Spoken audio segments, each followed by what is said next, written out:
Es decir, la enfermedad se produce cuando se produce una desviación entre el dar y el recibir de una persona. ¿Qué quiere decir eso? Cuando una persona da mucho más de lo que recibe o cuando una persona recibe mucho más de lo que da, se produce una descompensación en esa VAP y de alguna manera eso puede acabar desencadenando en una enfermedad. La enfermedad también se produce cuando damos con rabia o damos enfadados. En esta porción, una de las cosas que se juzgó y el motivo por el que Dios decidió volverle a dar la vida a Pinjas y hacerlo un inmortal fue porque Pinjas hizo lo que tenía que hacer y no lo hizo con rabia. Y esto es muy importante. O sea, en la cábala se sabe que el que se enfada pierde. El que se enfada nunca tiene la razón, aunque tengas la razón. Es decir, el enfado, y se pronuncia mucho y se dice mucho en esta porción, es como decirle a Dios, no estoy de acuerdo con tu plan, yo sé cómo tienen que ir las cosas, tú no sabes cómo tengo que ir las cosas y las cosas van a ir como yo quiero que vayan, no como Dios ha querido que vayan. El enfado es visto como uno de los peores actos que puede hacer una persona. Y esta es una semana, y este mes es un mes donde hay que tratar de no enfadarse. Hay que tratar de ver lo que te ocurre con un porqué, con un sentido, y no tener digamos, esta sensación de decir no, porque el enfado es decirle a Dios que no está haciendo bien su trabajo. Ahora veremos. Esta sección nos dice el secreto de la inmortalidad. ¿Quieres saber cuál es el secreto de la inmortalidad? Todo aquel que quiere recibir está destinado a morir. La persona que está dispuesto a dar, aún incluso en contra de su propia voluntad o en contra de su propio beneficio, va a vivir eternamente. Repito, aquel que quiere recibir está destinado a morir. Dice, Pinjas no murió porque dio. Si estás dispuesto a dar aún en contra de tu propio beneficio, vas a vivir para siempre. ¿Sabéis esto de que cuántos de nosotros conocemos la vida de nuestro tatarabuelo? ¿Cuántos de nosotros conocemos el nombre de nuestro tatarabuelo? ¿Cuántos de nosotros conocemos la vida, la historia? Y sin embargo, ¿cuántos de nosotros conocemos la vida de Steve Jobs? ¿O cuántos de nosotros conocemos la vida de Tom Cruise? Sé con quién está, sé quién ha dejado, sé qué hijo tiene. Y sin embargo, no sabemos la vida de nuestro tatarabuelo. En el mundo recordamos, sobre todo, a las personas que más han dado, o que han dado más valor, o que de alguna manera hemos percibido que daban más valor. Y eso es lo que te hace que no mueras nunca. En este periodo, estas semanas que empiezan ahora, se quita el velo entre lo metafísico y nosotros. Se quita el filtro. Es decir, hay un exceso de luz. Esto es como cuando hay una tormenta solar y dicen, bueno, ponte el doble de crema solar porque te puedes quemar muy fácil. Pues estas semanas hay un exceso de luz. Y el cáncer, dicen, siempre empieza este mes. Nosotros, dice, somos como la luna. La luna refleja la luz del sol y nuestro cuerpo refleja nuestro estado mental. Nuestro cuerpo está destinado a enfermarse y envejecer. Este es el destino de nuestro cuerpo. Ahora bien, no todo el mundo envejece igual y no todo el mundo envejece con la misma velocidad. Y esto es algo que sabemos, ¿no? Sabemos que normalmente las personas que viven más tienen una vida más activa, tienen mejores relaciones, y tienden a enfadarse menos, tienden a criticar menos, tienden a tener una vida bastante tranquila. Esto es algo que se ha investigado en bastantes experimentos de longevidad. Dice, el 90% de un remedio es conocer el origen de la enfermedad. Toda enfermedad se ha producido por una desconexión entre mundo de arriba y mundo de abajo. Y solo reconocerlo ya es el 90% del origen de la enfermedad. Al mismo tiempo, dice, muchas personas mueren de una enfermedad debido a la sentencia que el médico les da. La seguridad con la que el médico sentencia hace que muchas personas se lo acaben creyendo y acaben muriendo, ¿no? O sea, cuidado con estos médicos que sentencian al paciente o que dicen que te queda tantos meses de vida. Bueno, cuidado con eso, ¿no? Dice, hay que reconocer que la enfermedad existe en lo físico, pero que es una ilusión.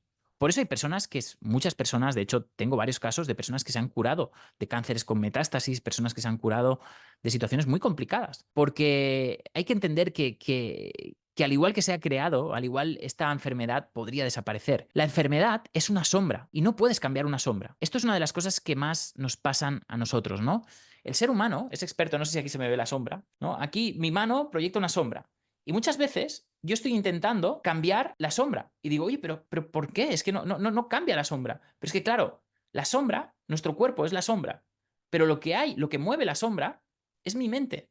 Y a donde hay que ir a cambiar es a la mente. La mente proyecta la sombra. Y el cuerpo no deja de ser solo la sombra de lo que nuestra mente y nuestra alma proyecta. Entonces, No puedes cambiar una sombra. No, por eso no puedes curar una enfermedad, por eso no puedes curar el cáncer, porque no puedes cambiar una sombra. Y te puedes pasar toda la vida tratando de cambiar una sombra y frustrado porque no estás pudiendo cambiar la sombra. Lo que no te das cuenta es que la sombra nunca va a cambiar. Dice, lo que puedes hacer es moverla, es decir, puedes irte a otro plano y desde ese plano mover la sombra. Y ahí sí que tienes control sobre la sombra. Y esta semana la pregunta, Pinhas lo dio todo, dio su propia vida porque era lo que tenía que hacer. Y esta semana nos está preguntando la energía de esta semana, ¿qué estás dispuesto a dar? ¿Qué estás dispuesto a dar? Y si tú quieres sanarte de cualquier enfermedad o cualquier caos en tu vida, tienes que reconocer dónde está el origen de esa enfermedad. ¿Dónde está el origen de esa enfermedad? Y reconocer el origen ya es un 90% de la cura. Una vez recuerdes el origen, te tiene que dar asco el origen por el que eso se hizo, ¿no? Tenemos que... O sea, tu vida no va a cambiar hasta que no te genere asco tu yo anterior. Es decir, hasta que no digas, ostras, no te des cuenta de que eso que te ha producido esa enfermedad no fuiste sino una versión vieja de ti, y esa versión vieja de ti te tiene que empezar a producir asco. Es decir, yo no quiero ser, yo no me identifico con esa persona. Dice, nuestra VAP es nuestra consciencia. Dice, y nuestra conciencia no depende de nada, solo de nosotros. Dice, Pinhas muere y luego resucita, y Dios le bendice con ser sacerdote por todos los tiempos. ¿Y por qué? Porque Pinhas, porque la pregunta que tienes que hacer es cómo puede ser que Pinhas, que fue un asesino, que Pinhas, que mató a una persona, que mató a dos personas, sea beneficiado por Dios y premiado por Dios con la vida eterna.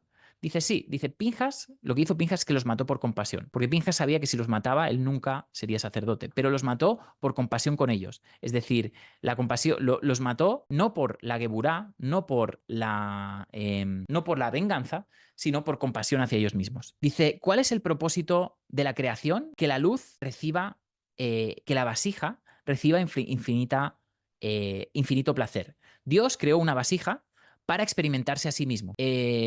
Y el único propósito de Dios era que esa vasija experimente la plenitud de la energía divina.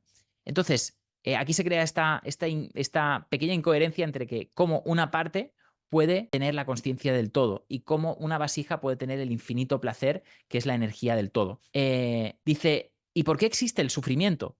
El sufrimiento existe y solo se produce porque es el efecto del pecado. El pecado, lo único que hace, el único efecto del pecado no es un castigo divino, no es algo tan metafísico, tan complicado. El pecado, lo único que pasa es que te separa del placer. Cuando tú cometes, sabemos que hay todas unas mitzvot, hay toda una serie de reglas. Al final la Torah significa leyes, las leyes de este mundo.